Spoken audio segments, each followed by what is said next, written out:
Salut à toutes et à tous et bienvenue sur tab.fr. Et aujourd'hui, une petite vidéo récapitulative de la conférence de Huawei qui avait lieu hier entre 14h et 15h. Donc on était sur place avec Maxime et Guillaume qui étaient présents. Donc, qu'est-ce qu'il fallait retenir de cette conférence? C'est le Ascend P7 qui a été présenté là-bas, comme les rumeurs le laissaient entendre. Donc le smartphone haut de gamme de la marque chinoise, troisième constructeur de smartphone mondial dans le monde. Ouais. Donc, niveau design, qu'est-ce que ça donne? Niveau design, c'est un design très épuré et très premium. Donc, ils ont beaucoup travaillé là-dessus, en faisant un smartphone déjà très fin.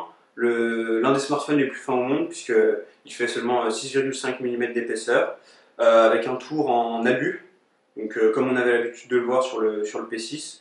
Et ensuite, des couches de verre Gorilla Glass de chaque côté. Et donc là on l'a en blanc, mais il va être décliné en trois couleurs. Donc il y aura un bleu très foncé, presque noir, et un rose. Donc voilà. Après, au niveau de l'écran, donc on a un écran 5 pouces Full HD avec une résolution de 445 pixels par pouce. Pardon. À titre de comparaison, le 5S fait 326 pixels par pouce et le Galaxy S5 432 pixels par pouce. Donc de ce niveau-là, à ce niveau-là, vraiment, on se retrouve avec un très bel écran. Après, pour les capteurs photo. Oui, Huawei a beaucoup misé sur les capteurs photo, a mis le paquet sur les capteurs photo, notamment en façade. On a un capteur photo de 8 mégapixels qui est vraiment très rare et très au-dessus de la moyenne pour les smartphones haut de gamme. Quand on sait que chez les concurrents ça dépasse très rarement les 2 mégapixels. Voilà. Et donc ils ont beaucoup misé là-dessus parce qu'ils veulent être tendance, jouer sur les selfies, les groupes filles. Et donc ils ont ajouté plein de fonctionnalités pour ça, notamment la fonctionnalité qui permet de prendre ses camarades autour de nous pour c'est ce qu'ils appellent des groupies, des selfies de groupe. Voilà.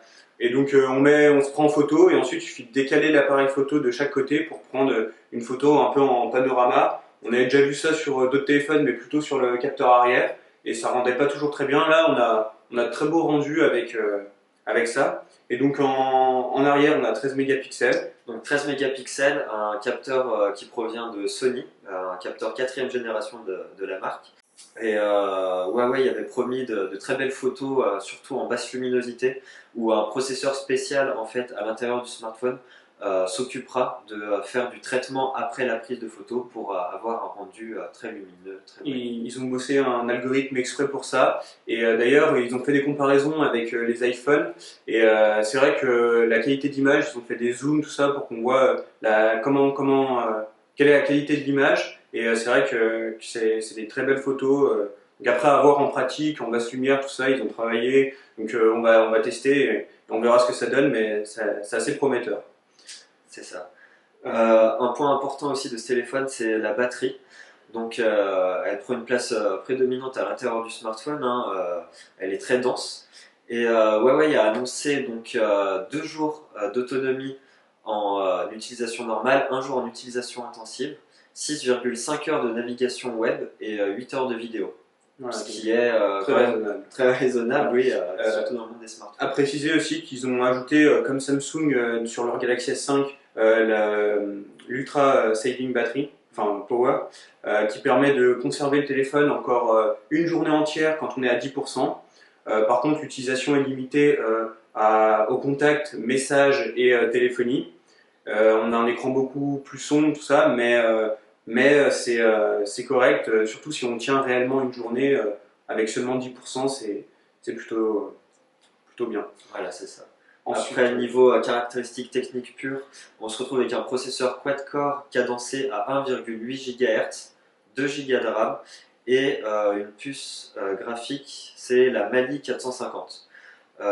Niveau stockage, on a du 16 Go, mais extensible par micro SD, donc ici sur le deuxième port.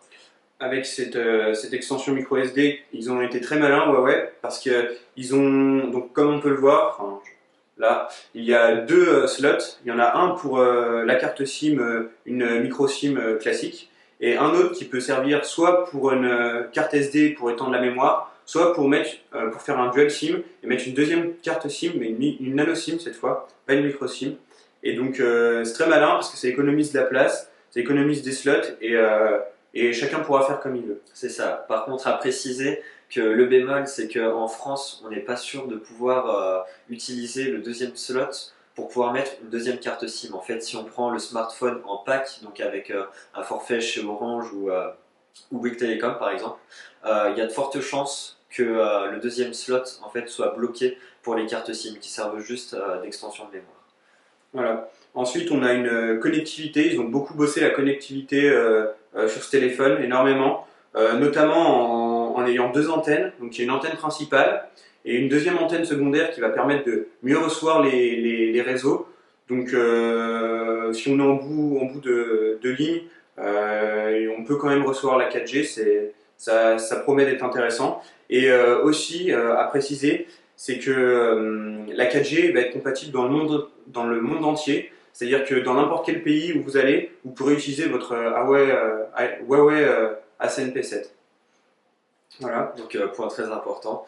Après, quant aux fonctionnalités sympas, donc il y avait les Goofies, comme on vous expliquait, c'est en fait un simple panorama avec la caméra avant. Mais c'est tout bête, ça peut paraître tout bête, mais c'est les seuls, je crois, à le faire. Ah, oui, exactement. Euh, Sinon, il y a une fonctionnalité très sympa qui permet de sortir son téléphone de sa poche, donc avec l'écran verrouillé comme ça, d'appuyer deux fois sur la touche volume moins et de prendre une photo avec un temps annoncé de 1,3 secondes, c'est ça? Voilà, 1,2, 1,3, voilà, donc pour prendre un instant très précis, sans prendre le temps de déverrouiller, aller dans l'appli photo, là ça prend la photo très rapidement, c'est le Fast Snapshot. Donc, Voilà, ça permet de prendre des photos spontanées. voilà, donc très intéressant. Aussi, concernant, on a oublié de le préciser, mais concernant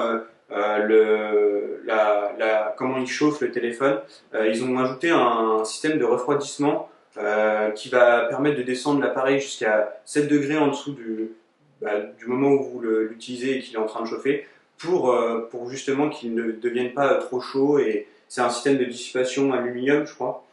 Et, Ouais, là, c'est aluminium, l'aluminium autour qui Voilà. va s'occuper de dissiper la chaleur, en plus d'un système de refroidissement à l'intérieur du smartphone. Voilà. Donc, voilà. Partie logicielle, on a donc Android 4.4, point 2, donc la dernière Android mouture, quoi, 4. voilà, qu'on retrouve dans tous les smartphones. Et la surcouche EMUI des EMUI des smartphones de Huawei. Donc c'est du flat design, plutôt sympa, agréable, qui rappelle un peu les iPhones. On va se le dire, ouais. La surcouche iPhone et donc voilà. iOS, tout Ouais, simplement. iOS. Et donc oui, avec cette version de EMUI, donc la version 2.3, ils annoncent 250 améliorations par rapport à la version qu'il y avait sur le P6, donc son prédécesseur. Donc voilà, on a à peu près fait le tour. Voilà, ouais, donc un smartphone qui risque d'être prometteur et surtout quand on sait le prix, qui est seulement de 450 euros. 450 euros pour un smartphone haut de gamme, c'est très compétitif et il est annoncé en sortie mondiale pour le 2 juin. Pour le 2 juin, exactement. Donc à voir, on va le tester dans les prochains jours, même prochaines semaines, et on va voir s'il tient vraiment toutes ses promesses. Et pour l'instant, bon aperçu, un aperçu plutôt positif du téléphone. C'est ça. Donc de toute façon, on se retrouvera très prochainement dans une vidéo déballage et une vidéo test, hein, le temps qu'on l'utilise 1 à 2 semaines pour savoir ce que ça donne en conditions réelles. D'ici là, n'oubliez pas de nous suivre sur Twitter, de liker notre page Facebook et de venir régulièrement vérifier les news sur tab.fr. Salut! Salut, à bientôt!